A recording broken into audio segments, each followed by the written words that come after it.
Challenging Show. I'm Dr. Jewel D. Williams, owner of Tribe Production Coach. Today's tip, writers and editing.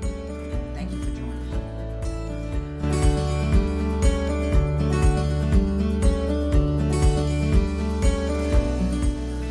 So let's jump right into today's tip. Today's tip again is writers and editing. Why do I choose this? Well, let me just jump in and give you my first point. Write it first, then make sure you said what you thought. What I mean by that is, I encourage authors all the time to simply write. Let the writing come forth through you. Write your thoughts. Yes, you edit a little bit as you go along just to make sure that what you're writing is what you wanted to say. But don't worry about doing any deep editing at the moment because you just want to allow your thoughts to flow. So write it first. It's okay that it might not be grammar. The grammar may not be perfect. The tense may not be perfect. Some words may be misspelled. Just let your thought processes flow. I often look at it as releasing the dam and letting the water flow. So write it first. That is so key and important.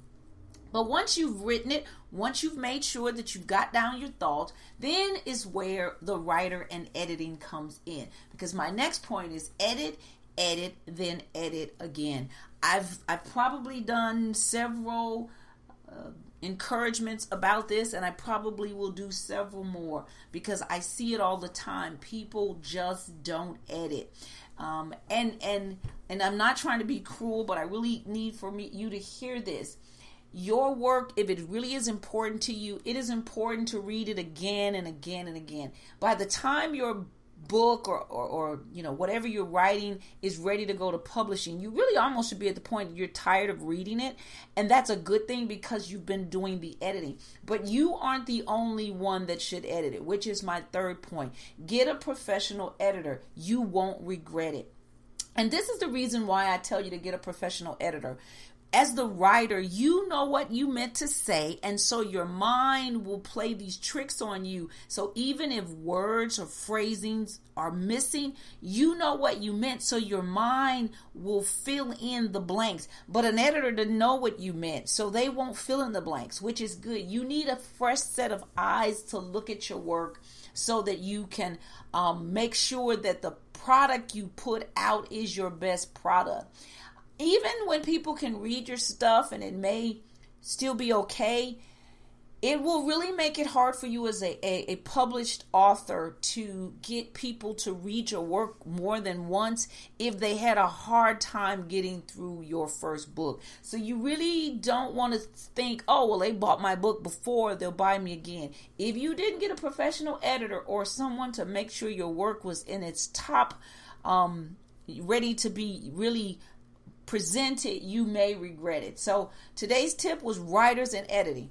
Write it first. That's great. Just keep writing. Write it down. Make sure that your thoughts are on the paper. And then step away from your work for a few moments, a few days. Then come back and then you edit. Edit to make sure that the grammar was right. Then you edit again. Edit to make sure that the message was on point. And then you edit again to make sure that you just made sure about the other two things that you did. And you might do that again and again. You may do that 2 or 3 times before you even move to the next phase, which is to have a professional editor. And a professional editor comes in many ways. You may find someone that has a degree in English. You may find a teacher, a college professor, somebody that is a good writer that can edit your work. So you just want to make sure you do that because you won't regret it and your work will show the evidence of the care that you put into it. So you need help writing your book? Not sure where to start? I would love to help you from concept to completion on your project. You can go to my website, publishthevision.com, and to see what I offer.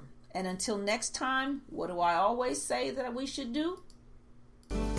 Write it.